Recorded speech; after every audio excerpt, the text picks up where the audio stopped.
Perang Boer adalah salah satu konflik penting dalam sejarah kolonialisme di Afrika Selatan. Konflik ini terjadi antara Republik Boer dengan Kekaisaran Inggris. Latar belakangnya adalah pertentangan antara dua kekuatan ini, terkait kendali atas wilayah kaya sumber daya di Afrika Selatan. Namun, sebelum saya membahas topik Perang Boer ini lebih lanjut, dengan rendah hati, saya mohon kepada saudaraku sekalian, untuk pencet dulu tombol subscribe-nya. Apabila sudah dipencet subscribe-nya, maka saya ucapkan terima kasih dan mari kita lanjut.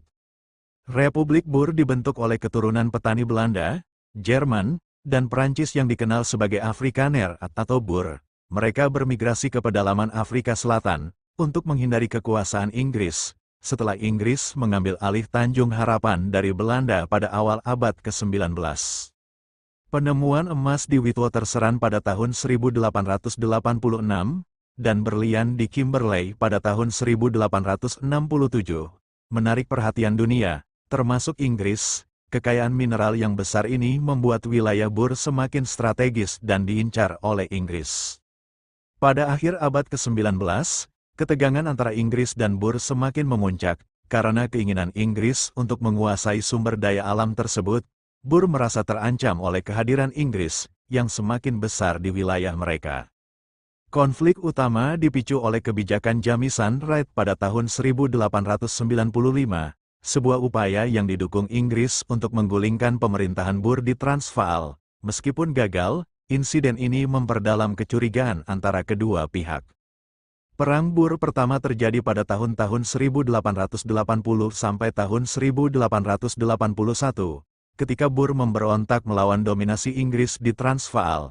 Meskipun kalah dalam beberapa pertempuran awal, Boer berhasil memenangkan perang ini, dan Transvaal memperoleh kemerdekaannya kembali.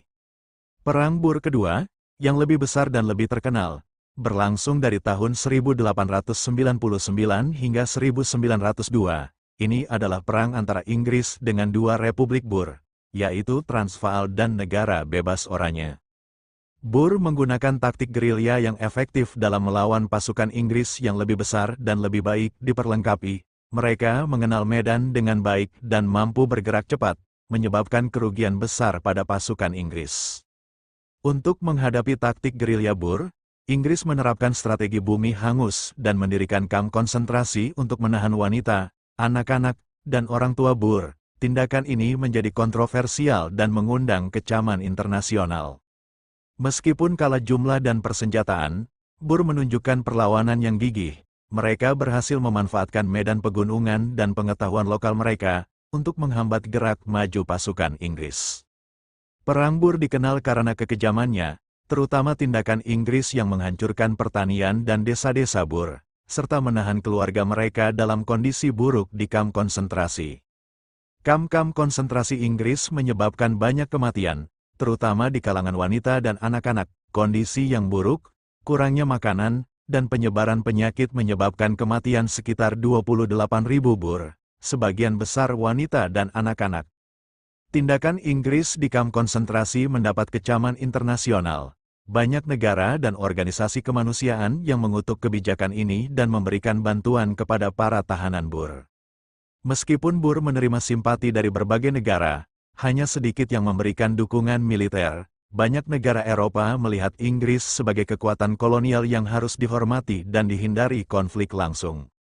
Boer mendapatkan bantuan terbatas dari negara-negara seperti Jerman dan Belanda, baik dalam bentuk senjata maupun sukarelawan. Namun, ini tidak cukup untuk mengimbangi kekuatan militer Inggris. Di dalam negeri, perang ini juga tidak populer di kalangan masyarakat Inggris.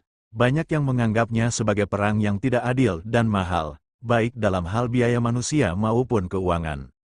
Setelah bertahun-tahun perlawanan, akhirnya Boer dipaksa menyerah pada Mei tahun 1902 melalui perjanjian Vereeniging. Transvaal dan Negara Bebas Oranye menjadi koloni Inggris, meskipun dengan beberapa otonomi lokal.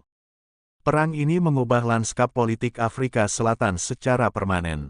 Boer kehilangan kemerdekaan mereka, dan Inggris mengkonsolidasikan kekuasaan atas seluruh Afrika Selatan, yang nantinya akan dibentuk menjadi Uni Afrika Selatan pada tahun 1910. Perang Boer menghancurkan perekonomian lokal di wilayah Boer, pertanian hancur, dan banyak Boer kehilangan mata pencaharian mereka, memaksa mereka untuk bekerja sebagai buruh di tambang-tambang milik Inggris. Selain itu, perang ini juga meninggalkan luka sosial yang mendalam, terutama di antara komunitas Boer yang merasa dikhianati dan ditindas oleh Inggris. Setelah perang, banyak pemimpin Boer yang beralih ke politik untuk memperjuangkan hak-hak mereka. Beberapa dari mereka, seperti Louis Botha dan Jan Smuts, kemudian menjadi tokoh penting dalam pembentukan Uni Afrika Selatan. Kemenangan Inggris dalam Perang Boer memperkuat posisinya sebagai kekuatan kolonial dominan di Afrika Selatan. Ini juga mengamankan akses Inggris ke sumber daya alam yang berharga di wilayah tersebut.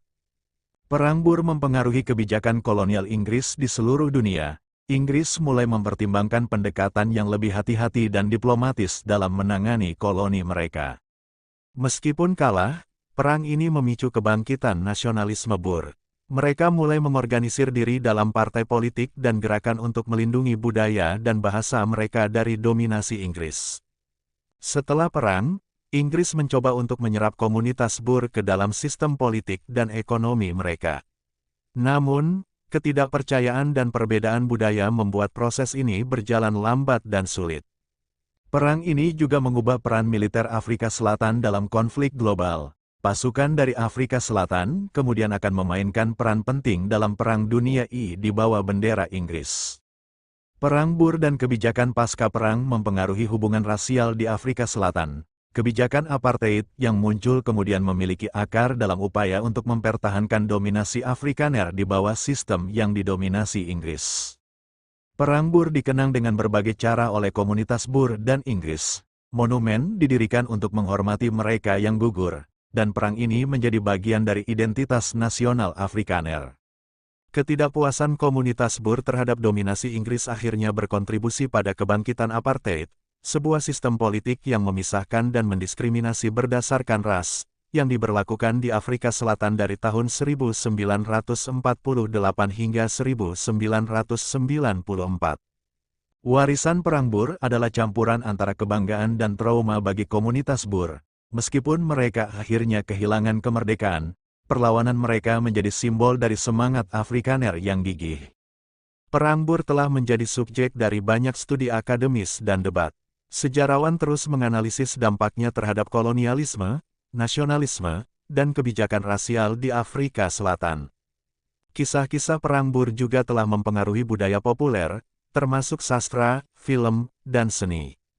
Perang ini digambarkan sebagai perjuangan antara penjajah dan mereka yang ingin mempertahankan tanah air mereka.